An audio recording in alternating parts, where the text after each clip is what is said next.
This is rare footage of Thomas Matthew Crooks sitting in the classroom.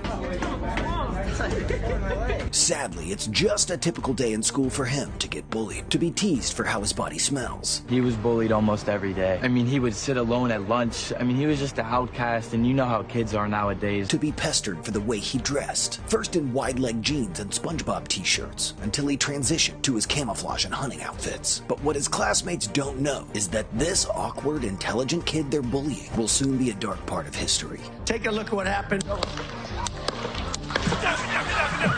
People are now digging deep trying to find out how Thomas spent his final 48 hours before the shooting, and the terrifying things they just found out about him will blow your mind. After this kid tried to kill Donald Trump, everyone has been trying to figure out his real motive. It is entirely possible this was done to impress a girl. Could be, he was just out for fame. Although Thomas Crooks had donated some money to the Democratic Party in the past, he was a die-hard Republican, like Trump, which is why everyone believes there's more to this than we all know. The whole thing is bananas. You see, a day before the shooting, Thomas took the day off from work to visit a shooting range to perfect his shots. The next day, he borrowed his dad's firearm, saying he wanted to visit the shooting range again. By 9:30 a.m., Thomas headed to Home Depot to buy a ladder. Later that afternoon, he stopped by a local gun shop to purchase 50 rounds of ammunition before heading to the Trump rally site. The goal here was to arrive early enough to snoop out the area and find a perfect spot to hide before the crowd started to gather. At around 5:06 p.m., a camera captured Thomas pacing around the building before disappearing into the crowd. He reappeared again, but this time crawling on the roof.